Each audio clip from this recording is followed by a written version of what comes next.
Dalawa lang, tiis-poging big bike style or modern tech na motorsiklo na hindi magpapatalo. So what is up mga bossing, today pag-usapan natin about Suzuki Gixxer versus Suzuki Raider Pro. Alin nga ba ang mas okay sa'yo if beginner ka? And if ever nagbabala ka bumili ng Suzuki Gixxer? O di naman kaya napiisip ka dahil sa Suzuki Raider Pro? Kasi ba naman yung headlight nila kaya napagkakamalang Suzuki Gixxer Mini si Suzuki Raider Pro. And the reason bakit sila yung kinumpare ko ngayon kasi magkamukha talaga sila. And dahil mas mura si Suzuki Gixxer, tara, pag-usapan muna natin siya. Alin yung mga specific features na maganda sa kanya. First natin dyan is ang kanyang monoshock sa rear suspension niya. Maganda to kasi naka 7-step adjustable rear na yung suspension niya, which means ma-adjust mo yung play ng suspension mo dito. Next naman dito is ang kanyang longer wheelbase and higher ground clearance. Isa talaga to sa reason bakit ito yung binili ko, in which yung height ko is around 5'10 and weighing around 70 to 80 kilos. If mababa kasi yung ground clearance, malaki yung chance na sasayad yung aking ground clearance dito if ever malulubak ako. And dahil sa longer wheelbase na to, nung pagkaka-release pa lang ng motorsiklong ito, akala talaga ng iba naka-big bike ako. And isa rin sa reason bakit mukha siyang big bike is because of its large diameter front shocks and large diameter ventilated disc brakes. Which is napapatingin talaga yung mga tao dito, especially nung bagong release pa to, kasi medyo pare-pareho lang yung size nila sa mga big bikes, such as mga NK400 dati. Like mga naked bikes talaga na 400cc. Isa rin sa magugustuhan mo dito is that hindi lang yung front yung naka-disc brake, pati na rin yung sa likod. It was really a big upgrade experience nung nalaman kong disc brake na rin sa likod si Suzuki Gixxer after owning a Honda RS125 Fi, in which makikita nyo yan sa ibang videos ko if papanoorin mo. Maganda rin yung kanyang 2-piece pillion handle grab bar, naka high performance twin muffler exhaust system na rin, and may dagdag pang swing arm mount fender, which means meron tayong tapaludo hindi lang sa may likod but also sa kanyang swing arm. Isa rin sa nagustuhan ko dito is ang kanyang dual seat, which means si backride dito is maganda yung view niya kasi mas mataas yung point of view niya compared sa rider. And isa sa nagustuhan ko dito is that naka-naked design na yung kanyang pagkaganda ng kanyang sports bike style. And last but not the least is that naka-aluminum cast wheel ito. For its price, that highlighted feature is really a great start as a beginner. Ngayon naman, pag-usapan natin si Suzuki Raider Pro. Unang may pagyayabang ni Suzuki Raider Pro dyan is that it has a 4-stroke, 1-cylinder, dual overhead cam, liquid-cooled, fuel-injected engine equipped with Suzuki Eco Performance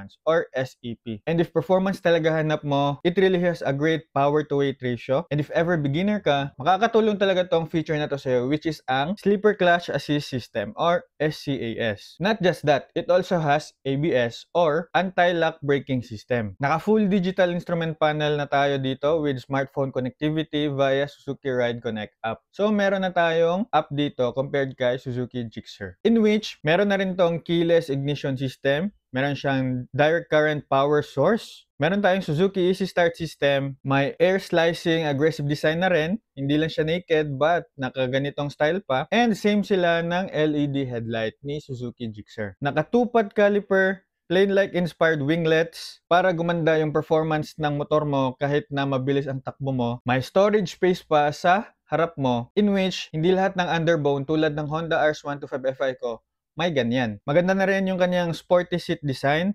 Meron siyang grab bar na pareho nung previous design niya, which is okay sa akin. Approve sa akin yun. And naka front and rear pedal disc brakes na rin siya. So it means disc brake both harap at likod pero naka ABS yung harap. Overall mga bossing, for its specs compared mo yan kay Suzuki Gixxer, alam mo talagang panalo dito si Suzuki Raider Pro. Ngayon naman pag-usapan natin yung 3 good things and 1 good thing to improve on each motorcycle kay Suzuki Gixxer at saka kay Raider Pro. Unahin natin si Suzuki Gixxer. First na magugustuhan mo dito is ang kaniyang balance power plus fuel efficiency. Sa 150cc mo, naka-FI ka na, and it means meron kang fuel economy. Nung kaka-release pa lang nito, ang declare ni Suzuki dito is around 48 kilometers per liter.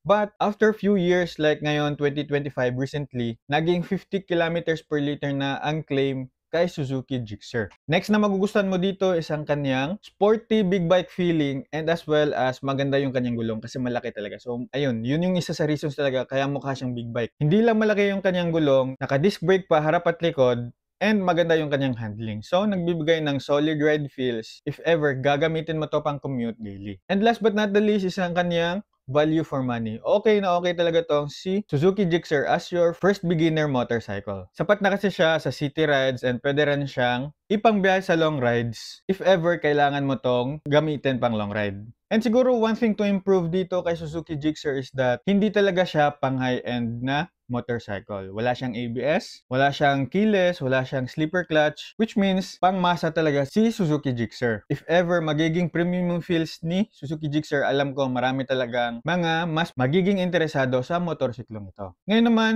puntahan natin si Suzuki Raider Pro. Sa 3 good things na masasambit ko dito is that first, ang kanyang high performance for its class. Iba talaga si Suzuki Raider Pro when it comes to performance. It has a 147cc liquid-cooled dual overhead cam. Naka 6-speed manual na rin compared kay Gixxer naka 5-speed manual transmission lang. And for its power to weight ratio, alam mo talaga mas mabilis to kasi mas maganda yung makina niya dito. Second naman is ang kaniyang good features. Nasabi ko na kanina, meron siyang ABS, keyless, naka sleeper clutch assist na rin, and may power supply pa if ever gusto mong mag-charge yung cellphone mo. And last but not the least is that its power to ratio is much better than the Suzuki Gixxer 155. So lightweight motorcycle plus the power of its machine, alam mo talagang mabilis ang performance and malakas ang arangkada nito. And one thing lang siguro na magandang i-improve dito sa motorsiklong ito, dahil nga mas maliit yung kaniyang body type, malaki yung chance na maliit yung kaniyang tank capacity, which is 4 liters lang. Diyan mananalo si Suzuki Gixxer which is naka 12 liters, pero if ever performance hinahanap mo, for your 4 liters, alam mo rin talaga na malakas yung takbo nito. And here are my 2 cents na rin naman if ever nalilito ka dito sa dalawang ito. Kung gusto mo ng performance, big bike feels, tapos medyo sportier pa kasi naka-naked bike, yung feels niya, then okay ka rin naman sa manual transmission, maganda yung power, medyo aggressive yung riding style, then we can really go for Suzuki Gixxer 155. Tama siya kung gusto mo ng balance, especially on power, style, and usability. Pero kung gusto mo ng performance, tech, agility, modern features, and especially compact styling dahil naka-underbone convenience yung design niya, diyan mananaig si Suzuki Raider Pro. Especially mga bossing nga, if frequent ka sa city rides, tapos weekend rides lang yung mga long ride mo or gusto mo pumunta somewhere, magkape somewhere sa mga bundok-bundok, accessible bike na talaga si Suzuki Raider Pro dyan.